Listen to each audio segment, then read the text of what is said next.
사랑하는 성도 여러분, 대림절의 네 번째 촛불이 밝혀졌습니다.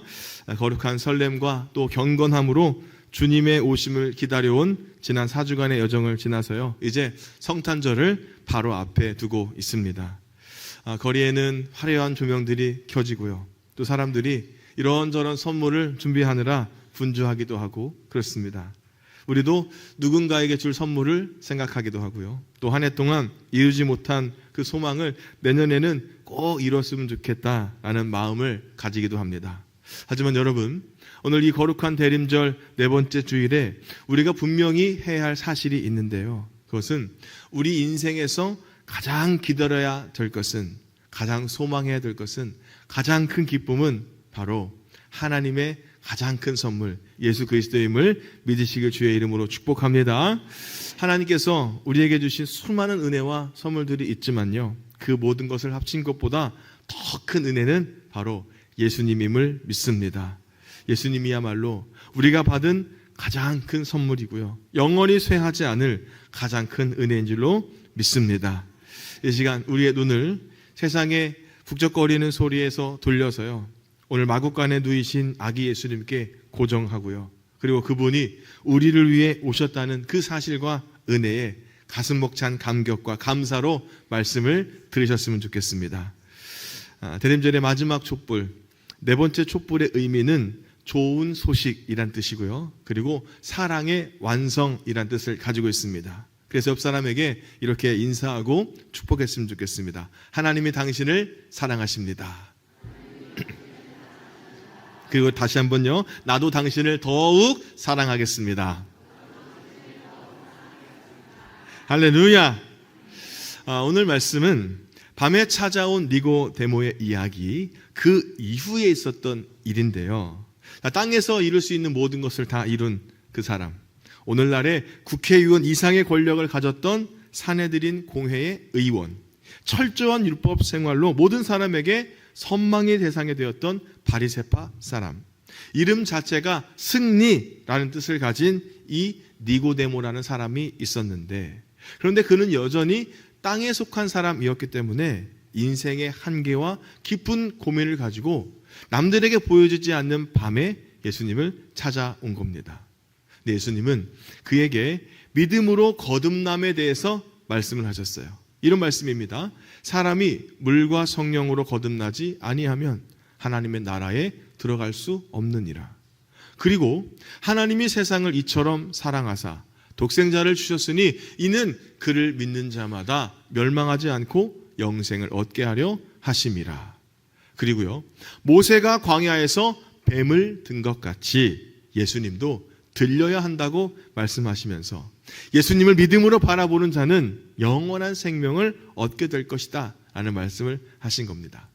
그리고 그 이후에 예수님이 제자들과 함께 유대 땅으로 가셨습니다.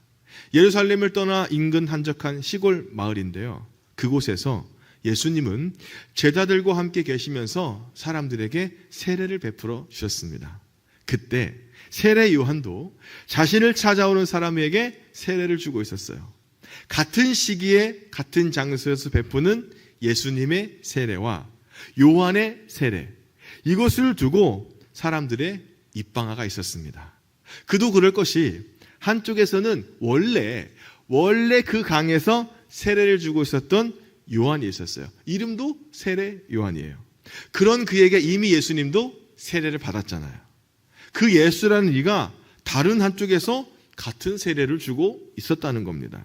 그래서인지 한 유대인이요, 예수님이 주는 세례와 요한이 주는 세례에 대해서 이러쿵저러쿵 말을 하고 있는 겁니다. 그래서 그 유대인과 요한의 제자들 사이에 논쟁이 벌어졌어요. 논쟁, 이것이 벌어졌다는 것은 썩 좋은 모습은 아니지 않나요? 논쟁, 즉 말싸움입니다. 말싸움은요, 사람의 마음을 상하게 할 때도 있지 않습니까? 급기야 화가 난 세례 요한의 제자들이요, 스승인 요한에게 가서 이것을 말하는 거예요. 그리고 이 물음에 대한 요한의 대답이 오늘 말씀의 이야기입니다. 대림절 한 달 동안 우리는 예수님이 누구신가에 대해서 요한복음 3장의 말씀으로 은혜를 받고 있습니다. 예수님은 첫 번째로 믿음으로 바라볼 뿐이라고 말씀을 드렸습니다. 그리고 예수님은 위로부터, 즉 하늘로부터 오신 가장 탁월하신 분이다 라고 말씀을 드렸어요. 그리고 오늘 말씀에서 우리는 또 예수님이 어떤 분이신가를 알 수가 있는데요. 그리고 이런 예수님을 위해서 우리가 또 해야 할 일이 무엇인지를 배울 수도 있습니다. 오늘 말씀에서 예수님은 누구이실까요? 26절 말씀인데 우리 한 목소리로 읽도록 하겠습니다. 26절입니다. 그들이 요한에게 가서 랍비여, 선생님과 함께 요단강 저편에 있던 곧 선생님이 증언하시던 이가 세례를 베풀매 사람이 다 그에게로 가더이다. 아멘. 자, 한 유대인이 요한의 제자들에게 뭐라고 했는지 모르겠지만 그 자세한 내용은 알 수 없지만 뭐라고 하냐면 다 사람들이 그에게로 갑니다. 예수님에게로 갑니다. 요한에게 세례를 받기 위해서 오던 사람들이 이제 예수님께로 몰려가고 있는 겁니다. 예수님이 사람들 앞에 나타나시기 훨씬 전부터 요한은 요단강에서 세례를 베풀었습니다. 요한은 이미 그 당시에는요 거물이었어요. 예루살렘의 헤롯 왕이 요한을요 눈여겨보고 있었는데 24절 말씀 보면 요한이 아직 옥에 갇히지 아니하였더라 라는 말씀이 있는데 이 말은 헤롯 왕에 의해서 요한이 감옥에 갇힌 사건을 말하는 겁니다. 당시 헤롯 왕이요 사람들에게 엄청 인기가 있었던 그야말로 셀럽이었던 요한을 정치적인 위협으로 여겼어요. 더군다나 많은 사람들이요 요한이 혹시 그리스도가 아닐까? 메시아가 아닐까? 라는 마음으로 요한을 바라보게 됐습니다. 이처럼 이 모든 부분에서 요한은 사람들의 관심을 받은 그런 사람이었어요. 더욱이 예수님도요 요한에게 세례를 받지 않았습니까? 예수님은 요한에 비해서 어쩌면 후발주자였음이 틀림이 없어요. 그런데 사람들이요 예수님께로 몰려가자 요한의 제자들이 마음이 불편한 겁니다. 어떤 이들 중에는 요한의 세대가 끝난 거 아니야? 봐봐 다 예수님께로 가잖아. 그래서 요한의 제자들이 그런 사람들과 논쟁, 말싸움을 한 겁니다. 아니라고, 우리 요한 선생님이 안 끝났어, 아직도 영향력이 있고 여전히 힘이 있으신 분이다 라고 말하지 않았겠습니까? 그러다가 급기야 제자들이 요한에게 와서 사람들이 모두 다 예수님께로 몰려가고 있습니다. 어떻게 해야 됩니까? 라는 볼멘소리를 하고 있는 겁니다. 여기서 우리는 예수님이 누구인지 그리고 어떤 분인지 알 수가 있는데요. 예수님은 사람들이 찾아가야 할 분이다 라는 겁니다. 예수님은요 그들의 스승인 요한과 요단강에서 함께 계시던 분이었어요. 그들의 스승 즉 요한이 증언하시던 이가 누구예요? 예수님이셨어요. 그러니까 그분에게로 사람들이 찾아가고 예수님에게로 사람들이 몰려가는 것은 어쩌면 당연한 일이었습니다. 요한은요 나는 그리스도가 아니다, 이분이 그리스도다 라고 증언하였습니다. 어떻게 해요? 나는 이분의 신발끈을 풀어드릴 자격도 없다, 그렇게 이야기를 했지 않습니까? 그리고 자신은 고작 물로만 세례를 주는데 예수님은 성령으로 세례를 베풀어 주시는 분이다 라고 증언하지 않았습니까? 그러니 예수님께로 사람들이 찾아가는 것은 당연한 거야. 예수님께로 사람들이 몰려가는 것은 당연한 거다. 이미 제자들도 이것을 알고 있던 사실이었습니다. 그런데요 요한의 제자들이 불편한 겁니다. 자신들에게 찾아오던 사람들이 예수님께로 막 찾아가니까 질투가 나지 않았겠습니까? 자신들의 영향력이 점점 약해지는 것 같아서요 이거 위기인데 우리가 사람들에게 잊혀지면 어떡하지? 라는 생각도 들지 않았겠습니까? 그래서 사람들과 논쟁을 한 겁니다. 말싸움을 했어요. 그리고 그들은 스승인 세례 요한에게 찾아가서요 자신들의 마음에 맞는 어떤 말을 해주기를 기대하지 않았을까요? 어떻습니까 여러분? 사람들의 마음이 이렇지 않을까요? 그렇게 되는 것이 옳은 줄 알면서도 기분 나빠하는 일이 있습니다. 마땅히 그렇게 되어야 할 줄 알면서도 마음이 불편한 것도 있더라고요. 언젠간 이루어지는 일, 그것을 알면서도 나 때는 보기 싫은 그런 마음도 있더라고요. 이런 마음이요 요한의 제자들에게도 있었습니다. 우리에게도 있을 수 있어요. 그래서 오늘 예수님의 오심을 기다리면서 어쩌면 우리에게 있을 수 있는 이 마음을 돌아보아야 하는 것은 아닐까요? 예수님의 오심을 기다리면서 예수님이 천천히 오시기를 바라며 여전히 내 삶의 악한 부분들을 가진 채 예수님이 더디 오시기를 바라는 마음이 혹시 있으십니까? 예수님, 나 이것만 조금만 더 즐기고요. 나 예수님, 이거요 조금만 더 누리고요. 내가 가진 거, 내가 좋아하는 거, 내가 하고 싶은 거 좀만 더 하고요. 그러니까 예수님, 천천히 오세요. 그런데요, 이번 성탄절을 맞이하면서 그러한 모든 마음을 내려놓고 온전히 예수님을 기다리고 맞이할 수 있는 예수님 어서 오시옵소서, 이렇게 고백할 수 있는 저와 여러분이 되기를 주의 이름으로 축복합니다. 또 예수님은 누구실까요? 30절 말씀입니다. 그는 흥하여야 하겠고 나는 쇠하여야 하리라.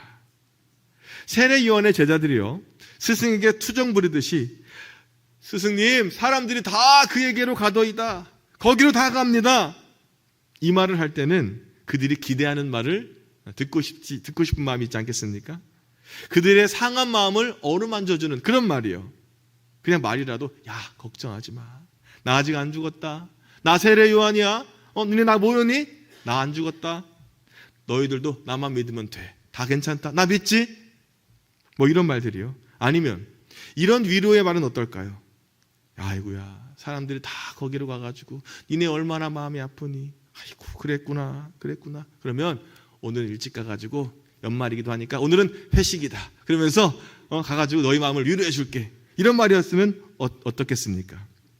그런데요, 그들의 스승인 요한은 마른 하늘의 날벼락 같은 말을 합니다. 뭐라고 하냐면 그는 흥하여야 하겠고 나는 쇠하여야 한다, 이런 말을 하고 있는 겁니다. 사람들이 몰려가는 예수님은 흥해야 되고 사람들이 줄어가는 나는 쇠해야 된다. 예수님은 더 커지셔야 되고 나는 작아져야 된다. 세례 요한이 볼 때 예수님이 어떤 분인지는 분명합니다. 그리고 우리의 고백도 분명해야 합니다. 나는 쇠하고 예수님이 흥하셔야 합니다. 따라하겠습니다. 나는 쇠하고 예수님이 흥하셔야 합니다. 아멘.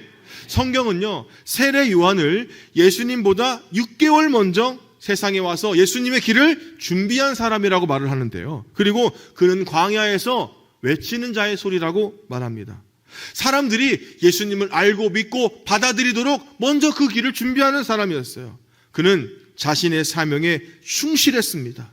그래서 제자들에게 위로하는 말을 하지 않았어요. 둘러대지도 않았습니다. 예수님이 누구인지를 분명하게 선포했어요. 예수님은 오로지, 예수님은 홀로 흥하셔야 할 뿐이다, 그렇게 이야기를 했습니다. 예수님을 향해서 그는 흥하여야 하겠고 나는 쇠해야 된다. 그런데요, 하지만 우리의 구원을 위해서 예수님은 자신의 흥함을 버리신 분이 아닙니까? 자신의 쇠함을 선택하셨어요. 우리가 아직 죄인 되었을 때 우리를 위해서요, 십자가에 달려 죽으셨습니다. 하나님의 사랑이 얼마나 놀라운지 십자가의 쇠함을 통해 우리에게 보여주셨어요. 우리가 믿음으로 흥하도록 예수님이 쇠하셨습니다. 세례 요한이 흥하셔야 할 분이라고 고백했던 예수님이요, 바로 오늘 저와 여러분들을 위해서 십자가에서 쇠하셨어요. 이것이 바로 십자가의 역설이 아닙니까? 그리고 예수님은요, 구원을 완성하시고 다시 흥하셔서 하늘로 올라가신 분인 줄로 믿습니다. 그리고 이 땅에 분명히 다시 오실 재림주로 우리에게 오실 분입니다. 이것을 믿음으로 주님을 확신하시기를 주의 이름으로 축복합니다. 따라하겠습니다. 나는 쇠하고 예수님이 흥하셔야 됩니다. 아멘. 예수님은 이분께로 온 세상 사람들이 다 모여들어야 할 사람이고 반드시 흥해야 될 분입니다. 이것이 모든 사람이 사는 길이에요. 이것을 알고 믿고 또한 이것을 위해 살아가야 될 사람, 그분이 바로 누구일까요? 우리들 아닙니까? 나 자신이 아니에요. 그렇다면 이 말씀을 듣는 우리들은 구체적으로 어떤 사람이 되어야 될까요? 오늘 말씀은 26절에서 제자들의 불평으로 시작이 되잖아요. 그리고 30절에서 스승의 대답으로 마무리가 됩니다. 시작과 마무리가 분명합니다. 그리고 불평과 대답 사이에 제자들이 해야 할 일이 자세하게 설명이 되어 있는데요. 이것은 세례 요한의 제자들뿐만 아니라 예수님의 제자들이, 오늘 말씀을 읽는 저와 여러분들이 내 사명으로 실천해야 될 내용이라는 겁니다. 무슨 말씀일까요? 27절 말씀 한 목소리로 읽겠습니다. 시작. 요한이 대답하여 이르되 만일 하늘에서 주신 바 아니면 사람이 아무것도 받을 수 없느니라. 아멘. 어떤 면에서 보면 인생을 꿰뚫어 보는 사람의 모습이 세례 요한에게 있지 않습니까? 뭔가 큰 도를 깨닫는 사람처럼 보여요. 땅의 욕심으로 누구의 세력이 더 크냐라는 것을 다투는 제자들에게 하늘의 뜻을 말하고 있어요. 뭐라고요? 하늘에서 주시는 것만을 사람이 받을 수 있다. 하나님은 하늘이 주시지 않으면 아무것도 받을 수 없다. 자, 여기서 우리가 내 자신에게 대해서 믿음으로 확신해야 될 내용이 있는데요. 그것은 예수님이 바로 하늘에서 주신 하나님의 사랑이라는 겁니다. 아멘. 한때요, 지금도 그렇지만 수저 논란이 있지 않았습니까? 지금도 TV에서, 넷플릭스에서 흑백 요리사라는 프로그램이 아주 인기더라고요. 백수저, 흑수저 이런 이야기가 있습니다. 금수저, 은수저, 흑수저. 자, 금수저는요, 아주 재벌 수준의 엄청난 부자들의 자식이라는 거예요. 태어날 때 금수저를 물고 태어났다는 겁니다. 부모의 부유함을 자신의 능력으로 착각하는 사람이에요. 자신의 능력이 아니라 부모의 능력으로 별 고생 없이 사는 사람들이 있다는 겁니다. 이들을 금수저라고 부른답니다. 이것보다 등급이 조금 낮으면 은수저예요. 흑수저는 뭡니까? 가진 것이 없는 가장 서민층에서 태어났음을 스스로 일컫는 말이라고 합니다. 우리끼리요, 우리 목사 선후배들끼리 친구들 사이에서도 이런 말이 있는데, 성골, 진골. 신라 시대면 그런 이야기 아닙니까? 큰 교회 목사님 아들이고 또 잘 나가는 그런 사람들을 성골이라고 이야기해요. 그 밑에 조금 더 이제 연약한 사람들을 진골이라고 합니다. 저처럼 배경이 없고 그냥 밑바닥부터 살아온 목사들을 해골이라고 합니다. 장난삼아 해골 목사라고 이야기해요. 그래도 해골 목사가 이렇게 좋은 곳에 목사가 되었으니 하나님의 은혜인 줄로 믿습니다. 할렐루야. 그런데 이것을 운명이다, 하늘에서 주셨다라고 생각하는 것은 큰 잘못이 아닐까요? 하늘에서 주신 바를 알아야 한다라는 이 말씀이 다 니들 팔자야, 운명이야 라는 것은 아니라는 거예요. 우리는요, 운명에 따라 사는 사람이 아니라 소명에 따라 살아가는 사람임을 믿습니다. 세상이 말하는 운명은요, 그냥 정해진 대로 살아가는 겁니다. 그런데 소명은요, 하나님의 명령에 따라 살아가는 거예요. 우리는 하나님의 일을 하도록 하나님께서 부름받은 사람이 아닙니까?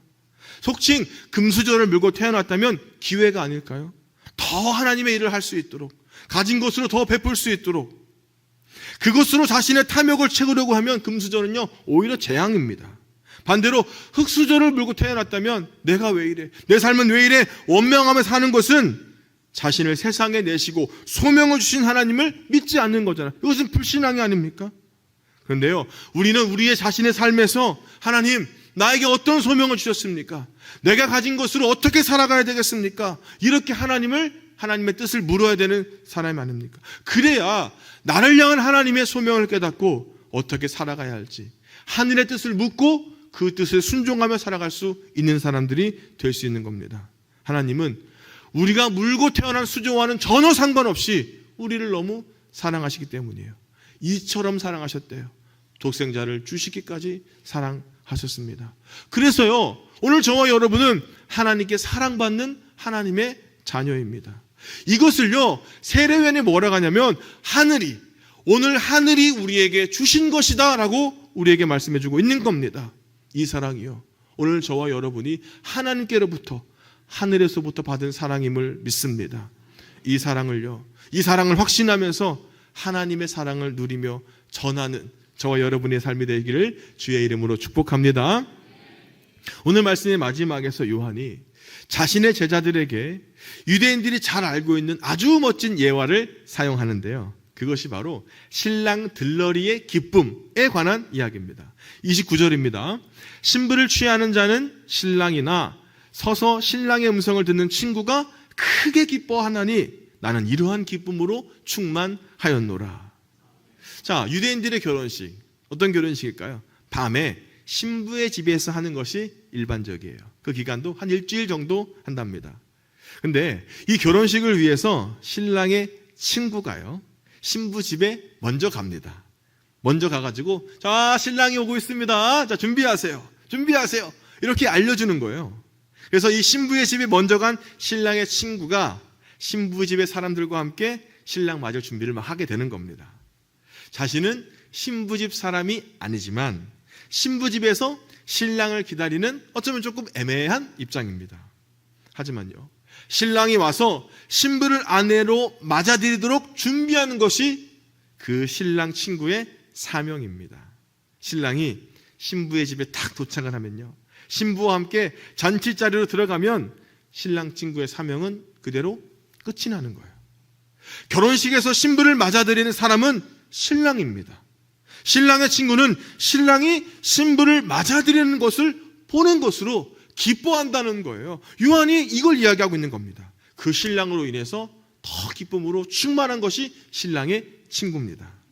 세례 요한이 오늘 이 이야기를 하면서 자신은 이런 기쁨으로 충만하다, 이런 기쁨으로 가득 차 있다, 이렇게 이야기를 하고 있습니다.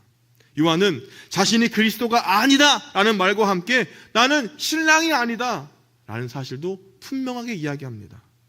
자신은 그리스도가 아니라 그리스도의 길을 준비하는 사람, 신랑이 아니라 결혼식을 준비하는 신랑의 친구인 것처럼 나는 이것을 보고 기뻐하는 사람이라고 오늘 세례 요한은 이야기하고 있어요.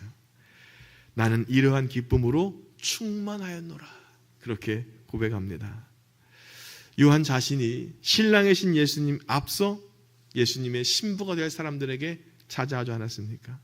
사람들이 예수님을 맞이할 수 있도록 천국을 선포하고요, 회개를 선포하고 세례를 주었어요. 그리고 드디어 예수님이 오셨고 사람들이 예수님께로 몰려갔습니다. 거기서 요한의 사명이 끝났다는 거예요. 그런데 그에게는 뭐가 넘치고 있냐면 기쁨이 넘치고 있는 거예요.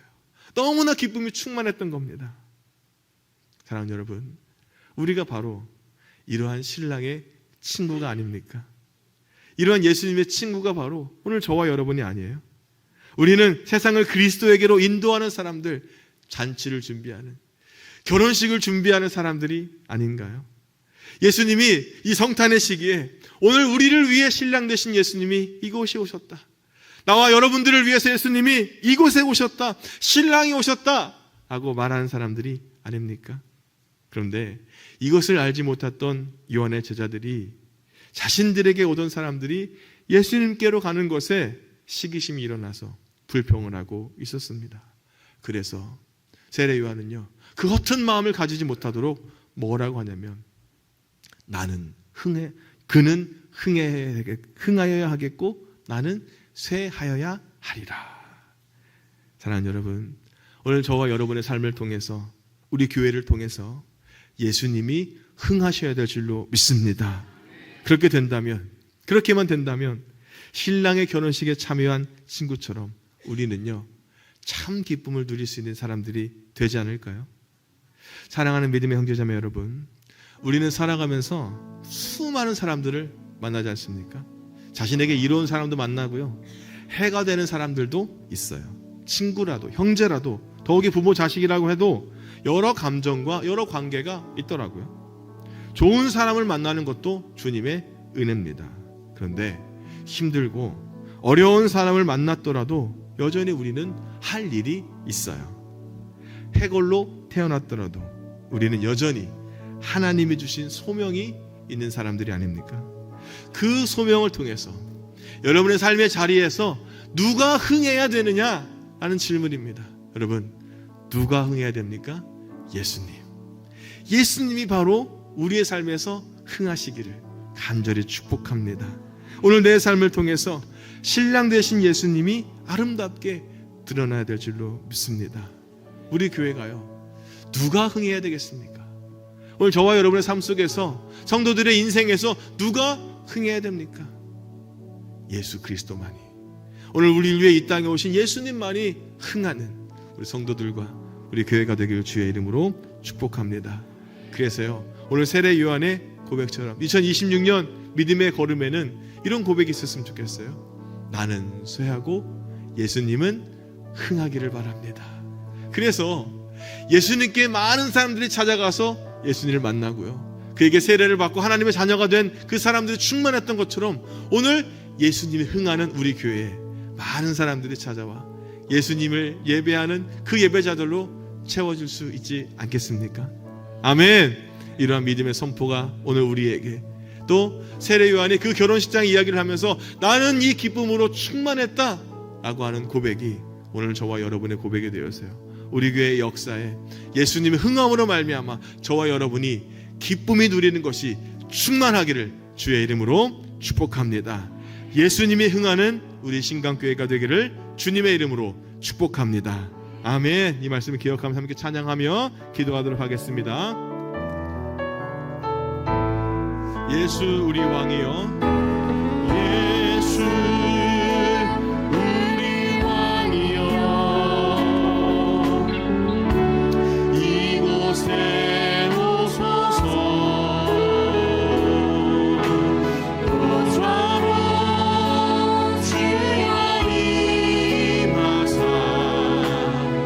찬양을 받아주소서. 주님을 찬양하오니, 주님을 경배하오니, 왕이신 예수여 오셔서 좌정하사 다스리소서.